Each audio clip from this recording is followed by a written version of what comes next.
Hey everybody, how's it going? Marcos Villegas being joined here with Showtime, Shawn Porter, live and in living color. Shawn, hey man, great to catch up with you. You know what? Yesterday when I had messaged you, following up on this, I started going through just like a lot of like your box rec, like your Wikipedia and all that, and I was like, dang, like I remember first seeing you fight back in 2012 in LA. Like that was the first time I ever see you fight. You were on an undercard over Was there, that I believe. Um, at Julio the Diaz or yeah, was it Julio Diaz. yeah. Yeah. Then I think I fought the guy from the contender. I fought him in I think it's San Jose. What's his name? Can't think of that guy's name. Oh, I can't think of his name. I got his face, but I don't have his name. Here, Guy I'll from pull it the up right now. contender. But I was just like, Yeah, wow, it's been 10 years yeah, since that point, and you had already at that point. I think you're already like 13-0, 14-0. The yeah. guy that you're referring to from San Jose was yeah. That's funny. You bring him up. I used to work out at the same gym as him, Alfonso Gomez. He I used knew to the last name was Gomez. I was like, I couldn't get the first name. I was yeah, he like used to go to the La Habra Gomez. boxing gym with me. Like it would be him, Labrado Andrade, Enrique Ornelius. Yeah, That would go there to the gym. That's funny. yeah, yeah, yeah. But hey, man, you had a brilliant career, and this is a lot of stuff that I wanted to talk to you about. But like, how's the retired aspect going for you now? Busy. Yeah. Busy. I think the thing I'm learning now is pretty much how to be a businessman. It's a lot different from boxing. Boxing, you the equipment's different. I didn't know like with being a businessman, like I have to have notebook, paper, and pen with me at all times. And I have a small notebook that I take with me everywhere I go, and I basically just cross things out as I'm done with them. And then, of course, as things come to mind, I write them down because when I'm learning, like the boxing game, it was like you knew what you were gonna do every day. It's written out, but the business world, it's like something's thrown at you different every day, or something just kind of grows every day. So I'm working on a lot of different things, a lot of different projects, excuse me, and all that. And I think that as these things surface, I don't think the world will be a little surprised because they don't, the world itself doesn't know Shawn Porter. The boxing world won't be surprised at all. Mm. Are you like when you stop doing a thing that you've done your whole entire life, like I've noticed in my time in the sport, which is coincidentally the same time that I first saw you, like I started like around 2009. So I have like, 12, 13 years in this. A lot of fighters, like, I don't want to say empty, but it's like that was their identity. Their boxing was their identity, and they feel kind of lost. Like, well, who am I now? Right. One, I think, you're staying busy with your businesses, but do you have a sense of like, oh crap, now what do I do? A lawyer and I were talking yesterday. This lawyer has known me since I was 10 years old, probably at the least, may have known me longer than that. And we were having a discussion yesterday over lunch, and we got into the conversation of fighters that stay in a ring too long, fighters that, should have fights stopped, and those fights don't stop, the worst happens, so on and so forth. And the gentleman said to me, we started talking about Patrick Day.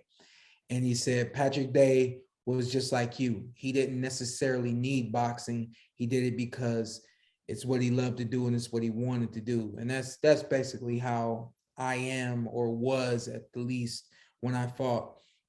There's a lot of things that I put on the back burner until and I, knowing that, hey, I can't do that until I'm done boxing. There's really literally some things that I put on the back burner, and I said, well, after the Terence Crawford fight is done, we'll get right back on this. And I've been able to do that. No disrespect to the sport, no disrespect to anyone who does the sport, loves the sport, the list goes on. But for me, boxing wasn't kind of the start and finish for me. It was just kind of like the start for me. Hmm. How were those days right after the Crawford fight? For you? Weird, Yeah. weird. It's like things are now things are much more normal. It's still a little weird when I watch fights. It's a little weird when we do our podcasting, and I really don't like for my podcast to be about me. I like it to be about the fighters and the fights that are happening right now. But because I am who I am, I can offer the insight that not very many people can. And it's like when I go to talk about myself now, it's like that last fight wasn't the best fight. And for me, it's kind of like that's what people are going to remember. I do know that people will remember it all, but for me, it's like I'm my worst critic. And so I remember the worst. And in my mind, everybody else is going to remember the worst. But for the most part, I'm looking forward to all of these other things to kind of really start to lift off. I think once they lift off, I'll be in a different realm, and or a different space from a entertainment standpoint, from a business standpoint, and even from a sports standpoint. I think that the further I go away from that fight, I think the better I'll feel, and I think that people will start to see more of what I got going on, and they'll feel a little bit better about me too. But you're at peace with the decision, right? You know what? I don't think I'll ever be at peace with the decision. However, I'm at peace with where I am now in terms of being retired. I understand that I'm not going to come back. And with that being said, that's kind of what brings the peace to me. So it's like I have a bad taste in my mouth about the fight, but it's over, it's done. I'm not going to do it again. So get over it, kind of like that. What's that bad taste? Just the way it turned out, the way it finished, the You know, stuff before? the way it turned out, the way it finished, as I replay the fight in my mind, I know that there were moments where my mental strength and my heart wasn't what it's been in the past for that fight specifically. And so that's a little bit of a letdown when I think about those things. Yeah, when I saw you in the mountains of Las Vegas, like, were you already like 1 foot in, 1 foot out? No, both feet were in, and I was excited when you saw me on the mountain. I mean, and it's the weirdest thing. I don't know now. In retrospect, I don't know if I was just so excited that it was going to be my last fight, or if I was just so excited that I was getting the opportunity to get in the ring with someone that virtually everybody told me I would never be able to get in the ring with. And first time in my life that I was excited, like nothing other than excited for that fight against Terence Crawford. There's been other fights where it's like, let's get it over with. There's other fights where it's like, I got to show the world, I got to do this and do that. This fight, man, just pure excitement. It was like almost like a Christmas type of joy. You know what I mean? You had mentioned in your post fight that after your Errol Spence fight, you had thought like, hey, that was it. Yeah. That you were going to retire. So going into the Crawford fight, I guess, did you already know, like, this is my last fight? Like, I'm putting 110%. This is because it's Crawford. This gets me up. But after this, I'm done. I don't, I mean, you that's all of it in a nutshell. For me, it was, and especially with the young guys coming, there's competition out there. No disrespect to those young guys, but when I look at how Mayweather and how Pacquiao and some of these other fighters, they tailored their career to where when they were fighting the best, they weren't fighting anything less. And if you didn't have a championship title or you didn't have the biggest name in the boxing game, they weren't getting in the ring with you, i.e. Showtime Shawn Porter and Keith one-time Thurman. We never got a shot at Pacquiao. Well, sooner or later, Keith did, but we never got a shot at Mayweather. We both felt we were ready. We both thought we were ready. We both were telling the world we were ready. But Mayweather's like, no, I'm not doing that. That's you're not above my pay. You're not at my pay grade, and you haven't done what I've done to get in this ring with me. And that's kind of how I look at all of the young guys who I know, will be great competition for me. I'm like, hey, you guys have not done what I've done in this sport. So it's not your time to get in the ring with me. So, with that being said, I just knew it was going to be after the Terence Crawford. I knew that, that was it for me. looking at And the people, fight, and yeah, the other thing too, excuse me, the other thing too, but people talk about, well, why wouldn't you move up to 154? You're probably a natural 154 pounder. Yeah, I am. And once upon a time, I talked to my dad about moving up to 154. When he said stay at 147, that's where the money is. I said, all right, well then when I get in the ring with Terence, that's it for me. I'm just, fighters. There's a lot of fighters, and again, no disrespect to anyone or knock on anyone else, but I've never had the goal of being a multi-division world champion. So now when it's presented to me, it's like, hey, do you want to do that? Or do you want to move forward and do everything that you put on hold for X amount of years for this sport? And now it's time to flip it. You know what I mean? yeah, I think it took a lot of people by surprise. Everyone there post fight because you're still young, you're still competing at the elite level, and you still have a ton more left in you. Yeah, Brian Kenny jokes around every time I see him, and he says, you never believe a fighter that retires on fight night. And to him, I say, well, you know what? I'm the exception. I'm the exception because unlike a lot of fighters, no disrespect, but I had my goals. And once all those goals were accomplished and I felt like there was no need to create another goal for boxing, that's it. Yeah, I had mentioned to you the 154 thing also because I just felt like stylistically, like you could beat a lot of the elite guys, a lot of the champions in there, and I thought like, oh, maybe that would be something that would, get the belly going, get the fire in the belly going. Yeah, yeah. And then even from that standpoint, when I fought as an amateur at 165 pounds, I was 5'7", fighting guys that were probably the shortest guy I fought was 5'10". Everybody was upwards to 6 foot, 6'1", 2. But I always had the equalizer. The guys that were really strong, I was faster than them. The guys that were really fast, I was stronger than them. The guys that had good boxing movement and could move around the ring, I had a good technique and quick feet to get to them and close the distance, so on and so forth. And then vice versa, the guys that were plotters and they were aggressive, I could move on those guys, get those guys out of position and hit them. At 154 and 160, I would have those equalizers of being faster than the fastest guy, stronger than the strongest guy, quicker than the guy that's got slow feet, and the list goes on. So no doubt I can contend at 154. It was just a matter of, do I want to continue to dedicate myself the way that I've been dedicating myself, and do I want to continue to do the things that I've been doing to be at the elite level? And when I identify for myself, like, hey, this swimming's got to stop. Hey, these mountain trips for an hour to get to a workout site and then to do the workout in an hour to get on, this has got to stop. So it's much more than just the night of competition for me, but it's just the whole bulk, the whole load of what it takes to be the Showtime Shawn Porter you guys have seen so many times.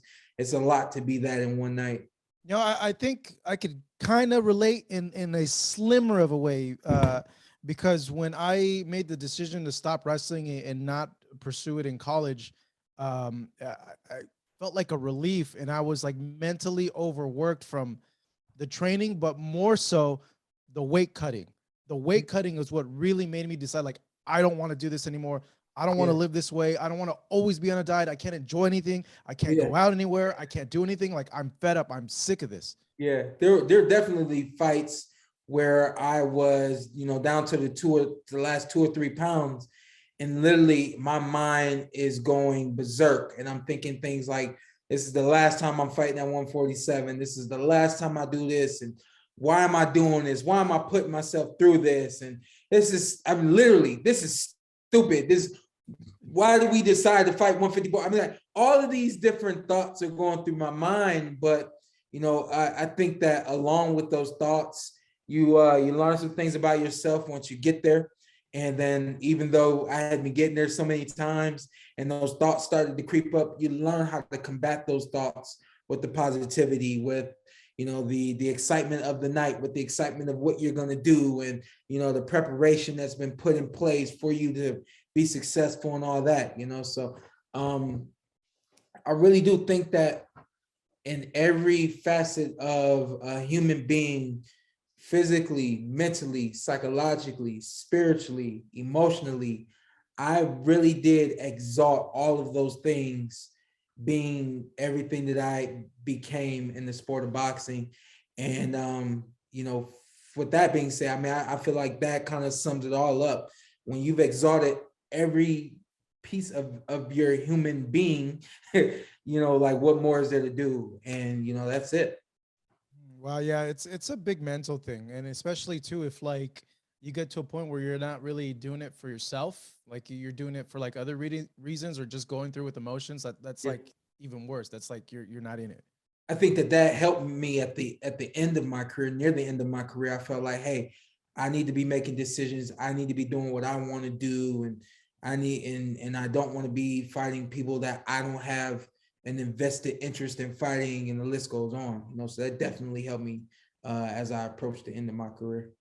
With that Crawford fight, like, did your where you were at mentally, did that have a bigger effect of how the fight played out? Or was it just like, damn, just Crawford is just that damn good? He honestly is really good. I could sense some things in him, and I could see some things in him. There were some times where I hit him, and I definitely felt like I gave him a little too much respect through the course of the fight. But he's he's literally one of the best. He's literally the best fighter that I've been in the ring with. The second fighter that comes to mind actually is Daniel Jacobs. Oh wow. We fought in the amateurs. Like, God damn, we fought like 6 times in the amateurs. And I still don't think that I thought that back in the day, I thought that Daniel Jacobs was a brilliant fighter. I would say also Boo Boo Andre. But even with those 3 names, I believe that those 3 names are the best fighters that I've ever been in the ring with in an actual fight. I would definitely put Manny Pacquiao in there in terms of that I spar with. But of those 3 to 4 names, Terence Crawford really is that good. Well, you could have a little badge of honor on you as well. You beat the current heavyweight champion in the amateurs as well. Isn't that a trip? Yeah, it's a true story. It's a true story.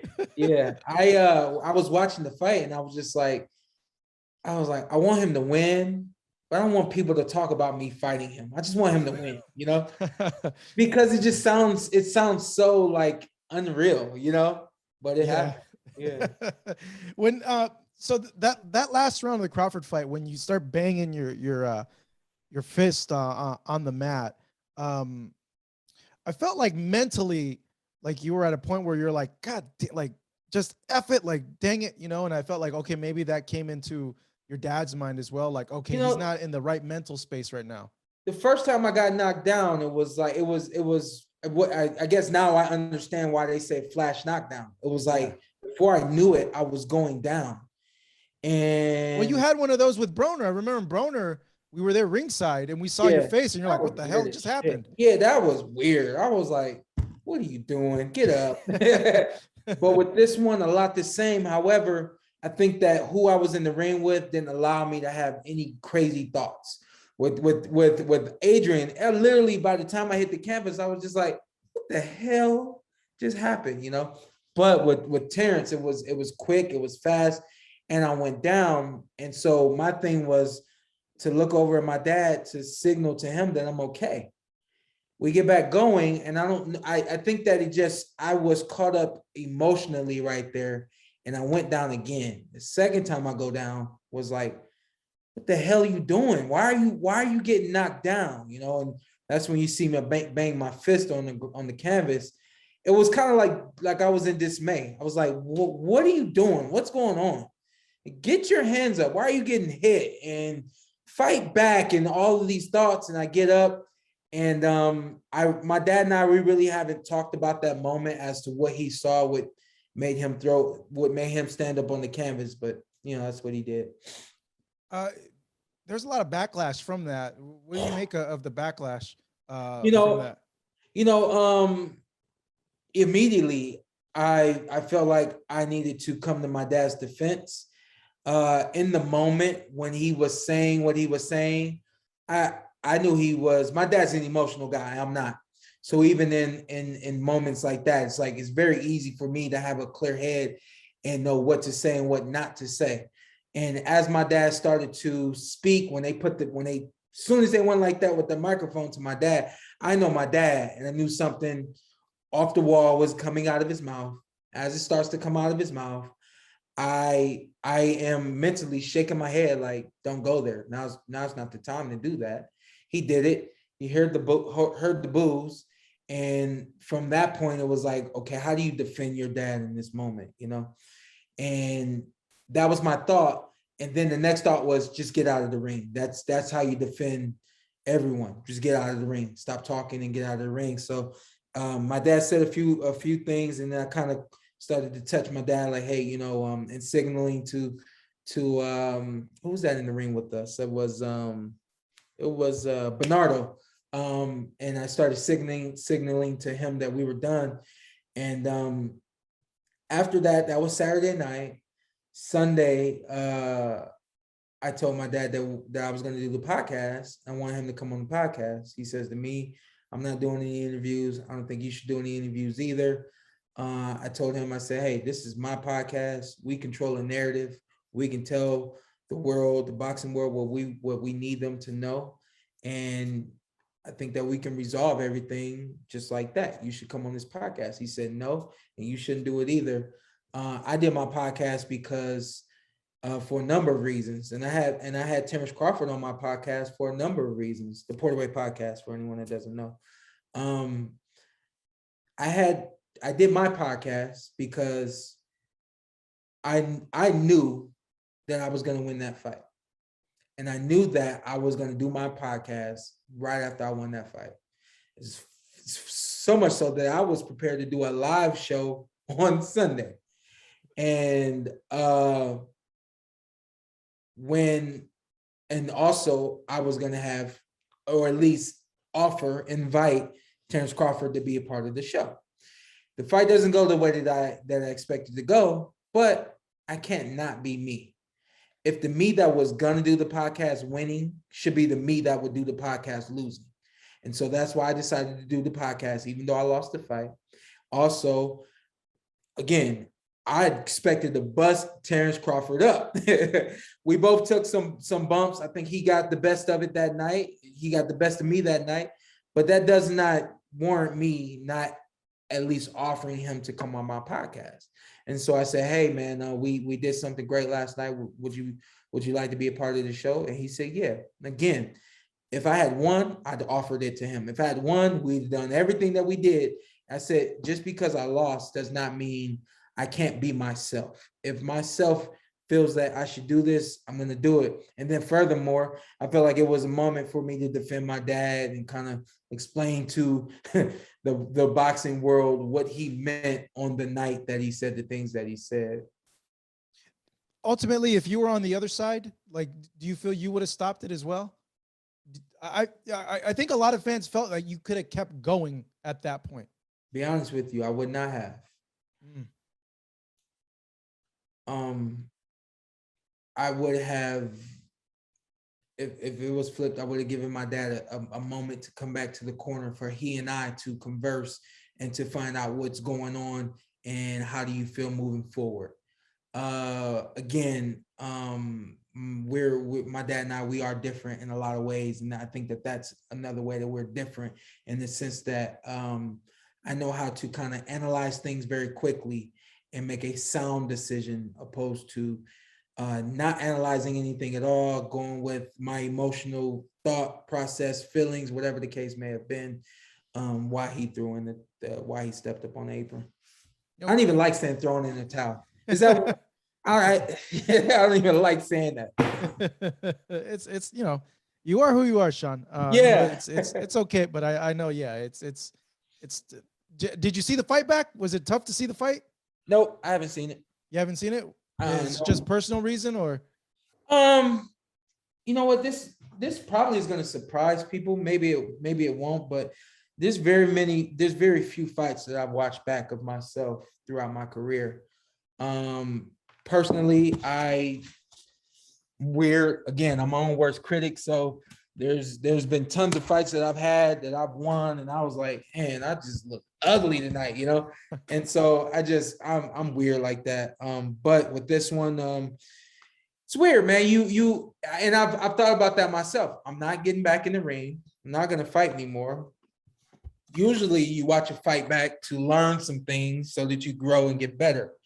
I have a photographic memory, so it's very easy for me to remember the good and the bad of a fight, the things that need to improve, which is why, you know, you guys always saw me improve. I improved without ever watching myself back. And I'm not patting myself on the back for that. I'm just saying that kind of is how I do things. However, with this fight specifically, I'm like, hey, I'm not getting back in the ring again. Is there even the point for me to watch it? You know, so I have watched the intro. I have watched the intro. So you know, you had just mentioned it, I think twice before. You're not interested in coming back. You don't think you're going to come back. Right. So let me ask you this: are you keeping an open mind at least to come back, or is there anything that would make you come back, or you're 110% completely done? You know what? I got a call probably 2 months ago now. I think this call happened in early July, early January, if not late December. And the question was, would you entertain or at least think about a fight? I said no. And then the next thought was, you know what? It would be ignorant of me to at least not hear what's being offered to me. There's really no amount of money that can be offered for me to come back to the ring. And you know, outside of doing a film, you probably won't see Showtime back in the boxing ring on a fight night ever again. Wow. Yeah. Yeah. A lot of fighters say that and then they come back. Very true. Yeah. Very true. I'm not trying to set a trend, and I'm not trying to say, hey, be like me, retire when you're 34, be like me, retire when you know, before you suffer brain injuries and things like that. I've done testing, doctors have looked at my brain, everything sounds and looks just fine. But with this sport, all of the injuries are internal, so you never know when something could or will happen. But what we do know is that people who have never been punched a day in their life suffer dementia and things like that. So, but I think at the same time, people can see that, hey, it's okay for me to be interested in other things. It's okay for me to want to do other things. And what I've learned from Shawn Porter, if anything, is that it's my body, it's my life, and when I'm ready to be done, I'm not going to allow anybody to say different. No, you know, you mentioned you don't want to like try to send a trend or anything, but I think that's a good example that you're showing. Like, get out with your health, get out when you feel that you have achieved everything, and get out relatively early if you can, because we've seen time and time again, the longer you stay in a combat sport, usually doesn't go your way. Yeah, you know, like father time will retire you. And the timing of my career from literally from beginning to end, for the sake of words, was perfect. I lost the 2007 trials to Daniel Jacobs, and we had moved forward. We were talking to some different promoters about turning professional and all that. It's 2007. Then we get a call that Daniel Jacobs is turning pro. Where I like the opportunity to have the alternate position for the 2008 Olympic Games. And what they said was, you may have an opportunity to fight for a spot to actually compete at the games. And I looked at my dad. I felt like there was a chance. I said, yeah, let's go for it. Let's take the alternate position. And so I ended up waiting until 2008 to turn professional, you know? So that's a year less of me getting in the ring with 8-ounce gloves, no headgear. The list goes on. There was a point in my career where we were trying to get out of the contract with the promotional team that we signed with. I spent roughly, I think, like 10 or 11 months out of the boxing ring, out of a professional competition. There's a whole nother year added to my career, you know? And then you take a look at the pandemic. Everybody's sitting down a year for the pandemic. Those who took care of themselves, those who were ready to get back in the ring, did do that. I did that. But essentially, a whole nother year for my body to rest and for me to recover and keep myself healthy and so on and so forth. So, I really do think that the timing of everything really did work out for me. It doesn't happen that way for everyone, and I'm hoping that things change and it does start to happen a little more frequently for the average fighter that wants to be a world champion or wants to make money or wants to have a following from this sport. I hope that something happens where those fighters can get what they want. See a management role for you in the future with fighters, because you've been through it all, and for a time I think you guys were your own promoters, right? Like very early on or something like that. No, I Showtime, Shawn Porter Promotions has been in existence since I believe 2011. Okay. However, we have not really done anything with our promotional company. Furthermore, all of my fights, even the ones at the end of my career where I co-promoted, they were all promoted by other entities. All right, Shawn, let's get into some fights coming up. I just want to get your takes on a few things. First off, I saw the clip on your podcast with Jaron Ennis. Yeah. So I just want to get a clarification, because it came to me that it came out the wrong way. Like, I felt like what you were trying to say was he's not proven yet. So before you start giving him all these labels, these titles, let him do the things that you're saying he can do against these guys before you label that label on him. But let me get your clarification on it. Yeah, I mean, I basically spelled out what I meant after I said it on the Porterway podcast. But essentially, yeah, that's it. I think that's probably the wrong term to use is overrated. Unproven, maybe. Yeah, maybe unproven. However, I feel like he's proven. And then people like, there's a couple of things. I said what I said and I meant what I said. When I say when I use the phrase overrated, I'm basically throwing that at anyone who does not follow the boxing game and has not watched Jaron Ennis since he was in the Golden Gloves as an amateur. Since he lost the Olympic trials to one of the Russell brothers, and since he's been professional. A lot of people in the boxing game, they don't know about these fighters until other people start talking about them, till there becomes, for the sake of words, a company line, or here's what you know about this fighter. And what we all know about Ennis is all true. However, what people say, I am not in full agreement with. People say, "Oh, I'm in full agreement that he's the next." Full agreement with that.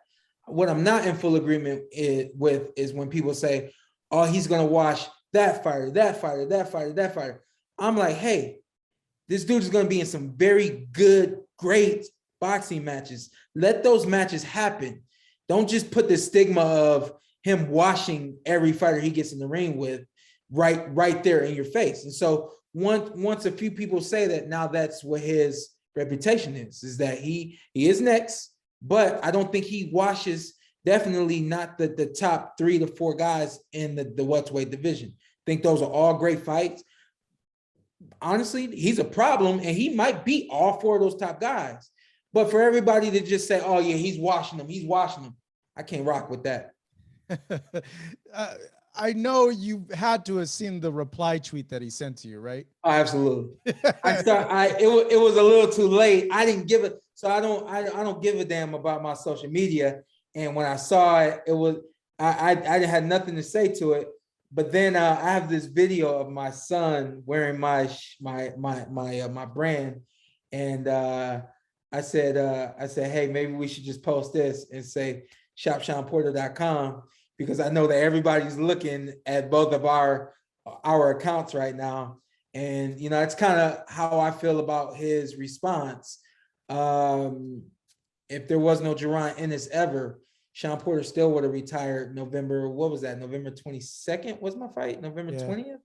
Was it the 20th or the 22nd? Let's see. The specific date was 11/20/2021. Oh, 21. Yeah. So Shawn 20. Yeah. So 20. Shawn Showtime still would have retired November 20th of 2021. And I am definitely a fan of his. I'm a fan of his family. And I definitely feel like he's gonna be next. But at the same time, I'd rather fights happen opposed to the stigma of him being nobody's got any competition for him. I think there's definitely competition for him, and I'm just kind of sick of hearing it. That's kind of where it came from. I was just kind of was in a moment. I had a moment. Yeah. I know how. What would you tell in person?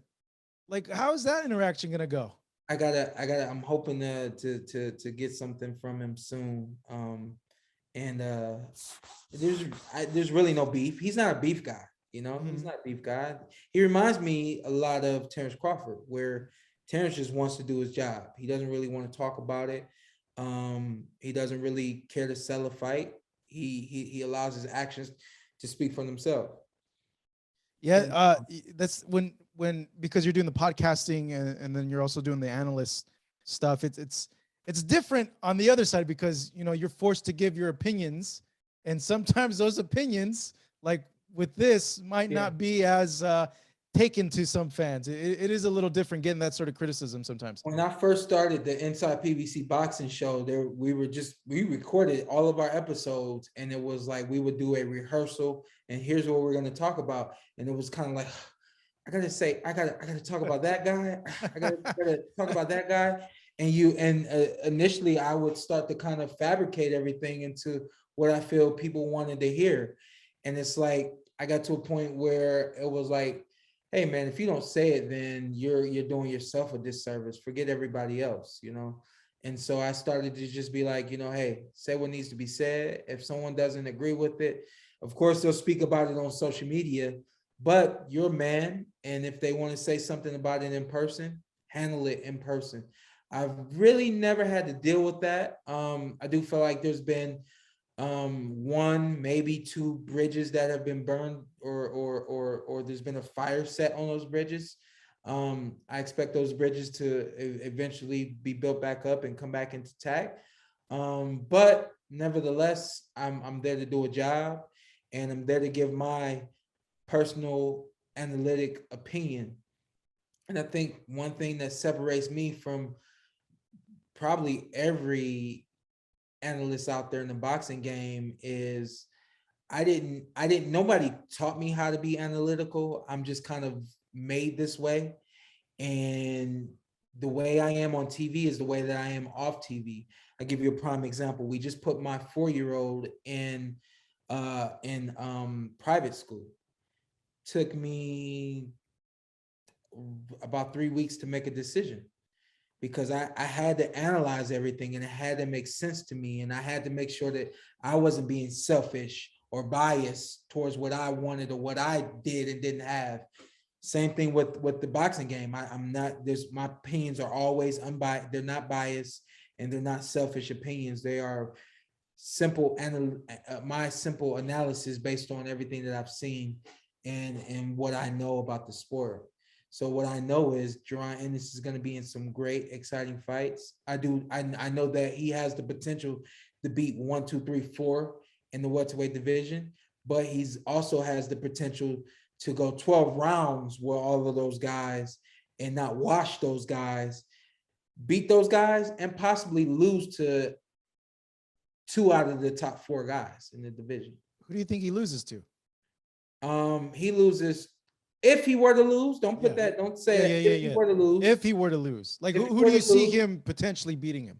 If he were to lose, if a great fight that would be, a split decision on the scorecards or something like that, Terence Crawford, Errol Spence Jr.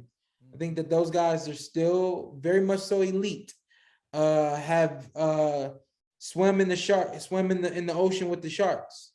I think that Boots can outswim them all, but we have not seen him in the ocean yet. And we have not seen him in the ocean with other sharks yet. We've seen him in the ocean with some old we've seen him in a lake with some old sharks, but nothing that's like the guys out there now. Speaking of Errol Spence, the fight just got announced yesterday. Ugas versus Spence. What do you make of that fight, Shawn? How do you see it? You fought Ugas and you fought Errol Spence. What do you make? Who comes out on that one? A 100% a 100% Errol Spence Jr. beats Yordenis Ugas 4 out of 5 times. This fight just, it's hard for me to put aside everything that Errol Spence has been through, and I even put myself in his shoes. There's a ton of things that I've gone through, and I've literally put them aside and handled my business in the boxing ring. And I think that if Errol Spence Jr. can do that, that means he's 100%, and that means he wins when they fight. They're fighting in April, right? Yeah, April in Texas at the AT&T Stadium. Okay, yeah, it's gonna be exactly what I was expecting it to be. Big crowd over there. We have a network. Not yeah. It's the weird thing there. Yeah, we don't know what's going on there.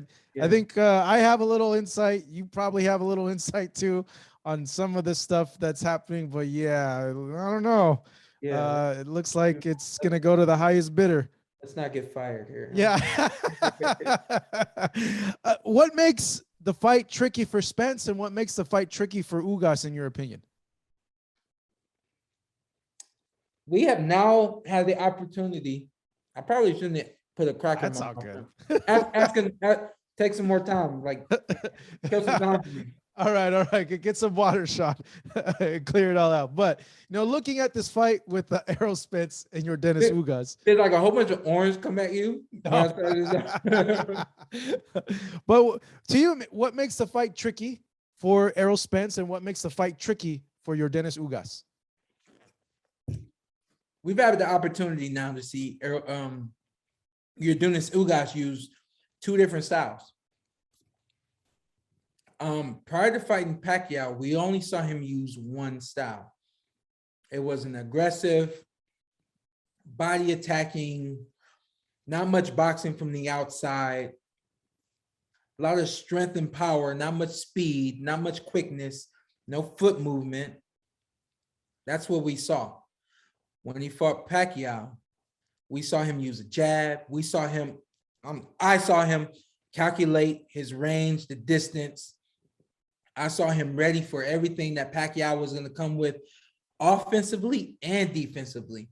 He kept Pacquiao guessing all night. There were moments where he was defensive. Then there was moments where he was defensive counter. And then there was moments where he was punch right back with you. He showed a lot in his fight against Pacquiao. And what I'm wondering is, given the time that he has to prepare for Errol Spence Jr., I know that Silas and Yordenis Ugas should be well prepared for Errol Spence Jr. But what style are you going to use?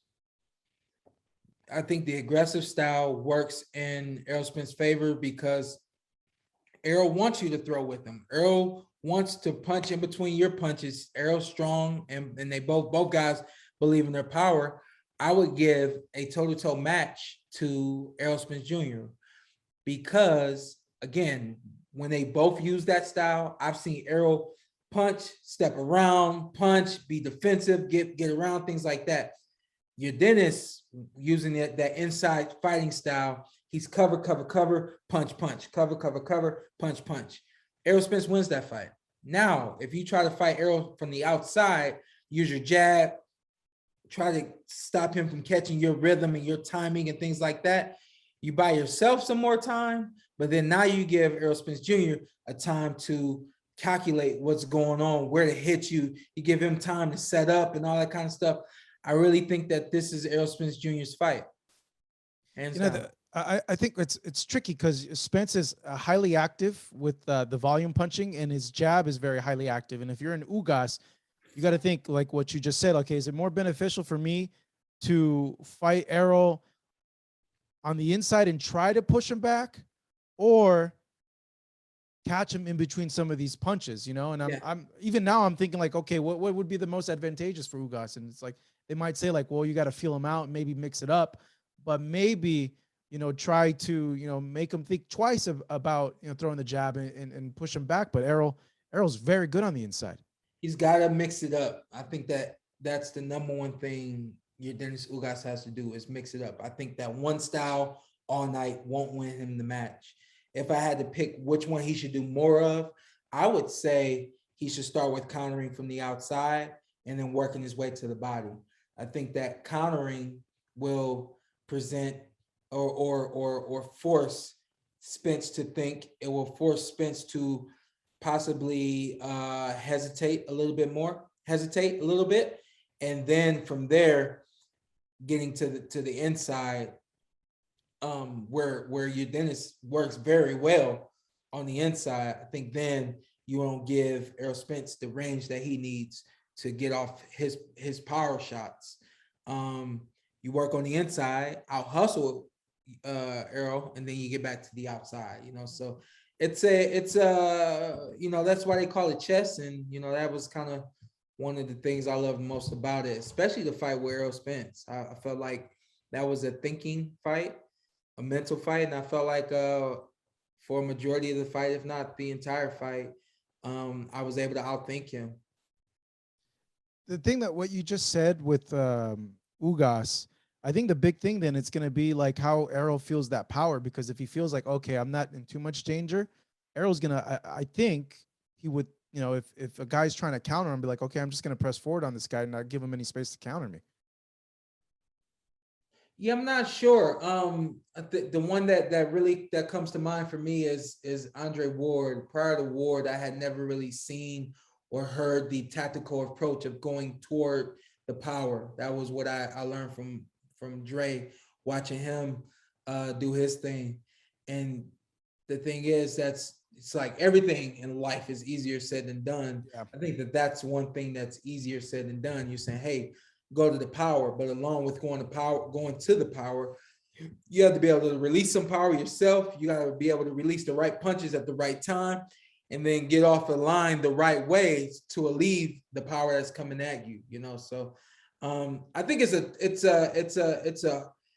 a competitive fight. I think it's going to be an interesting fight, but I think Errol Spence is going to win this. I think that Errol's just got a little bit more in his arsenal. Again, I was just so surprised. I saw so much more from Yordenis Ugas than I would have ever imagined him having when he fought Pacquiao.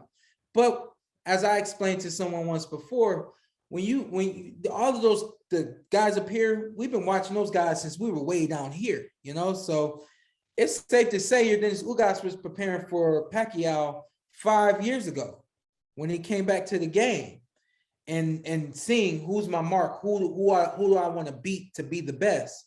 And so mentally, he's been preparing for Pacquiao for a long time, so even though he was given a week and a half or something like that to essentially prepare for the fight, mentally, he was probably preparing for that fight years ago, so. And of course, with Silas being in his corner for now quite a few years now, I think that helps as well. And given his amateur background too, he's seen tons and tons of southpaws like over the course of his amateur career, and then the Cubans are really good too with their approaches to southpaws. So I think it wasn't anything out of surprise for Ugas on that night yet. Sheesh, very impressive to be able to beat a Manny on 11 days notice the way that he did. Yeah. You worked telecast over the weekend with Thurman. Yeah. How did he look to you? Is he back? Do you think he's back to the same Thurman? He looked good, not great. I'm hoping he doesn't care about the name that he's getting in the ring with. I'm hoping that he just gets back in the ring by the end of the summer. I think that he needs to continue to be in the public eye. I think that he needs to continue to push himself in fight atmosphere situations. I think that 3 fights in 5 years is just not enough, and I think that he's got to put him. He's how we say, learning on the job. He's got to be training and fighting like on the job, and I think that he's a fight, if not definitely. I think that he's one fight away from being able to contend with the world champions again. I think that there's some things that's been lost for him in training. I think that he's got to go back to the old school way of training. And I think that old school way of training would get him back to the old school Keith Thurman that he wants to be. Yeah, it's interesting you mentioned that, because in the post fight, he brought that up. And he said, like, hey, like, I'm not knocking these guys out like I used to. And I really think he said something to do with like the sprints and the explosive training that he just doesn't do. And he's like, I need to get back on that, because I feel that that's really what it was. Yep, he's got to get back on that. I think that his corner, his team, they've got to be able to not only stress to him what needs to happen, but also kind of demand it from him. I know this from experience. We're all going to get to a point. Every human, doesn't matter a fighter, every human gets to the point where they think that they know it all and they can't be told better. And I think that as an athlete, we all reach that point where we've gone through the training camp so many times. We know exactly what's needed in preparation for the big fights. And if there's any more that we feel we've done in the past that we don't need to do, we start to pull back and don't want to do those things anymore, So I think that Keith definitely has to have strong-willed guy in his corner that can get him to do what he needs to do. So one more, and then he should go into the Crawford fight, you think? Because there's a lot of pressure from fans. I was going to say, yeah, if any of those big fights are offered to him now, I personally would encourage him to do it. However, if no one's wanting to get in the ring with him right now, or near June, near the summertime, and obviously Ugas and Spence are taken, that I don't know if Terence Crawford, if that fight's out there for him, if that fight can happen, he should be looking at fighting, getting a good paycheck, not a great paycheck, and getting a good name, not a great name. All right, Shawn, last thing with you, because I don't want to keep you on too much longer, but I think this is going to be a fun thing. I call this the ringer, that sometimes I talk to fighters that are retired to kind of encapsulate their careers. And it's just a series of quick questions reminiscing about your career. So the first one would be, what was the hardest round of your career?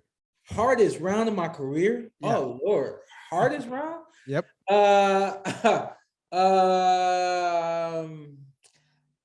Wow. There's two moments that come to mind, actually. And that wasn't, I don't know. the round that I knocked Andre Berto out in. It's funny to say, like, yo, how was that a hard round? You kind of like put a wallop on him in that round. There was a lot of work being done that night, to say the least. There was a lot of work being done that night. And when the referee finally stood in and waved his arm, there's no joke. You can come see me, or you can see in the fight on the video where I go over to the neutral corner and I just put my arms on the ropes and like this, and I like put my head down. I was exhausted. Every fighter wants to fight hard. No fighter wants to feel exhausted. I felt exhausted. The other one that comes to mind, I had hurt my hand early against Adrian Granados. Hurt my hand early against Adrian Granados and fought for several rounds with it just being kind of like a little pinch. Every now and then I would feel a little pinch at my hand. And then one time I hit him hard and it went all through here. And I dropped my hand, and I had already fought with it with a feeling for X amount of rounds. I looked over at my dad and said, I'm done. He said, keep fighting, Shawn. I don't want to fight anymore. That was another hard round for me right there. Oh, man. What was the hardest punch you ever took? The hardest punch, I think Keith Thurman hit me at one point in our fight, and it was definitely the hardest punch that I took. The punch when I got hit with, it's kind of like a highlight. It's probably going to be a career highlight for Errol Spence Jr. where my hand touched the canvas, but that punch, I actually didn't feel that punch. It just, I guess kind of like to describe a knockout for anyone who's never felt anything like that, but you just kind of, for a second, you go numb. For a second, it's like you're kind of not there. And so where the ones that you think you saw that look hard may in fact be the ones that you don't feel at all. So back then, Thurman was a harder puncher than Errol. Wow. Did he make you see stars? Yeah. Yeesh, man. Yeah. Heavy hitter was Keith. Yeah. I want to ask him if I made him feel see stars. I'm pretty sure you hit him with some big punches in that fight. Yeah, hopefully. Yeah. You know what? Next time I talk to him, that's the first thing I'm gonna ask him. I'll send him the message because I'm supposed to talk to him actually in about an hour and a half. So It's a real thing, by the way. What is? Have you ever like seen stars? Yeah, no, I remember one time. Well, Well, I'll tell you a funny story. I remember one time I was sparring and I was sparring MMA and I got hit with a head kick. And I told my coach, I can't see. And he's like, what do you see? And I'm like, I see 3 of him. And he told me, hit the one in the middle. And I just kind of laughed. Not a real story. Get the hell No, out for of real. I'm not kidding you. That was a real story. Yeah. You serious? Yeah. And I The remember coach told you hit the one in the middle. hit the one in the middle. Wow. Because I told him I can't see him. He looks blurry. And he's like, what do you see? I'm like, I see 3 of them. And then I hear him yell, hit the one in the middle. Go for the thing you see in the middle. Because it's, there's like, how it's blurry. And it's because of your eyes. You got yeah. But I thought it was the funniest thing in the world, like when thinking back out of it, like, okay, it makes sense. If it's like blurry and you see like, it's fading in and out. I'm like, okay, well, hit the thing that's in the middle that has the center of mass, the biggest like concentration of like color and sort of blurriness. Yeah, wow. I'd have been like, no, get my headgear off. Get my gloves off. I'm done. What are you Oh talking man, about? no, that MMA gym was it was a tough gym. I ended up ripping my rotator cuff there. Yep, you're in a grinder gym. Yeah, but that's a story for another day. Yeah. What fight did you feel would be harder than it was? What fight was harder than it was? No. What fight did you feel would be a lot harder and it wasn't? Honestly, Errol Spence Jr. fight. Wow. Yeah. Yeah. How so? He'll argue me down, but I really do think that I figured him out very quickly in that fight. I feel like I outthought him in that fight. I worked him in that fight. The list goes on. I'm not complaining about the way the decision went.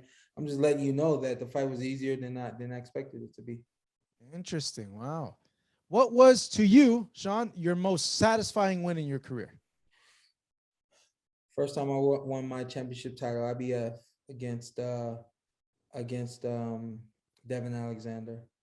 Wow, that's way back. That's way back. Yeah, I would say that was the first most satisfying. Second most satisfying was Danny Garcia winning the WBC title. I was there. Yeah, that was a great both fights were in New York. They both were in the Barclays. Yeah. Yeah, a lot of history there you have in Brooklyn at the Barclays. Yeah, buddy. They should pay me. I want to say maybe this will be the Spence fight, but or maybe Kell Brook. I don't know, but most gut-wrenching loss for you. Kell Brook. Yeah. I think it's your first title defense, right? Yeah, Terence Crawford will be second. Crawford would be second. Yeah. So, why Brook? Well, you get enough space from the night and enough space from the moment, enough space from the ring. And it's like you see everything that you could have done, everything that you should have done. And knowing that I didn't do any of those things and I should have won that fight is why it's so what do you call it? Gut wrenching? Yeah, gut wrenching. And as far as I needed to be from that ring, as far as I needed to be from that day, that night, and that moment was on the road the day after. Yeah. On the road where? Probably even in my hotel room after the fight. Yeah, probably in my hotel room after the fight. Yeah.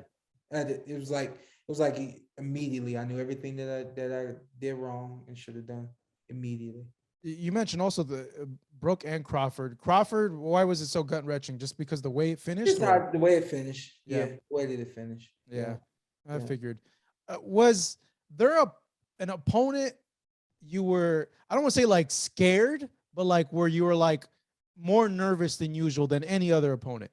There's never really a nervous energy from me. And an anxious energy started to come near the end of my career.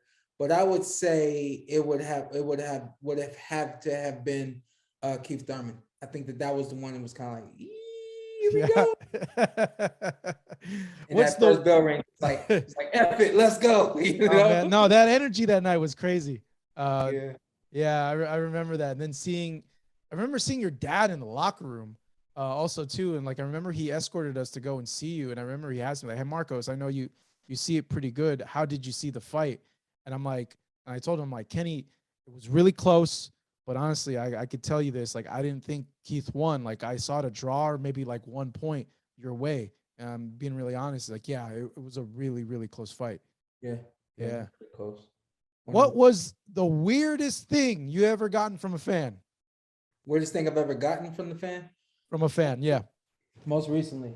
Most Uh, recently, this just happened? Not that this probably may not be the weird that you're talking about, Yeah. but a random fan got my address and sent me a letter, and it's a really heartfelt letter expressing to me the importance of boxing in this man's life with his family. And kind of as it goes on, it kind of goes into where the role that I've played in that world that they're in, and why it was significant for them to send me this and for me to autograph a few pictures for them. Oh wow, that's like heartwarming.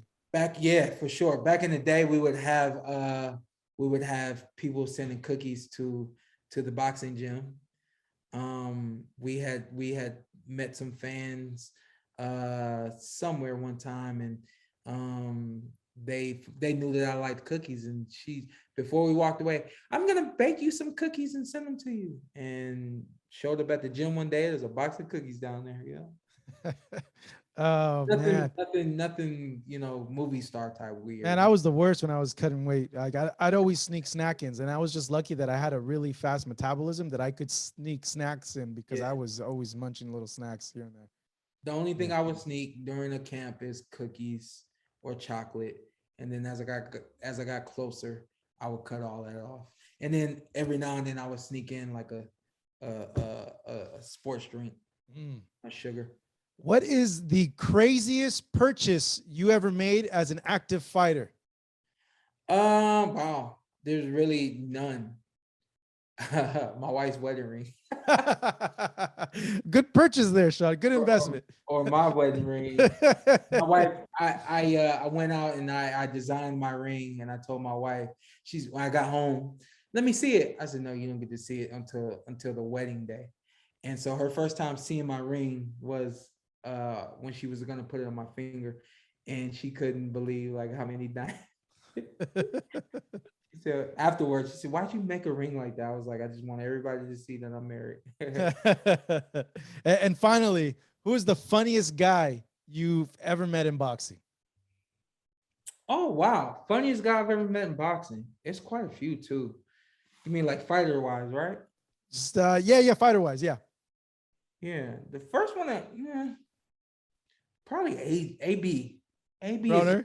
AB is just wow. Even though he tried to fight your dad on stage at the press conference. Listen to this. So in after the fight, he comes over, just being his funny, wild, crazy, outlandish self. Knew that he had lost the fight, but he came over to our corner after the fight, looked at my dad, said, "Can I whoop your ass now too?" And that started a little something in the corner during the fight or after the fight. But that's just kind of who he is. I would have to say the funniest guy in boxing outside of myself is AB. I know you guys shared some history together. Like you knew of Adrian from before. Do you have any like funny stories with Adrian that you guys had as being younger? We played basketball. We were at a tournament playing basketball, and it was like 5-on-5. I can't recall everybody that was out there. My dad was one of the guys playing, and he goes up for a layup, and my dad tried to block him, but I don't think my dad jumped in the air. I think my dad just kind of was like, batting at the ball. And when AB came down, his foot like grazed my dad's calf muscle or something like that, and like he injured my dad. And so, that's just kind of how AB is, man. He's kind of like all over the place. That's the genesis of the friction. Yeah. It began there. Yeah, It started there. Yeah, it began there. All right, that was the Ringer with Shawn Porter. Hey, Shawn, man, I've been wanting to talk to you so long about all these things, but I know, we're both very busy people. But man, thank you so much. It's really good catching up with you and talking to you, man. I'll tell you what, man, I'm glad we did this. You seem to be very interested in this, and so I'm glad we got it. Thank you so much for watching this video, and make sure to subscribe for more videos of your favorite fighters over here on Fight Up TV, and give us a follow online as well at Fight Up TV on Twitter and on Instagram. We appreciate it, guys.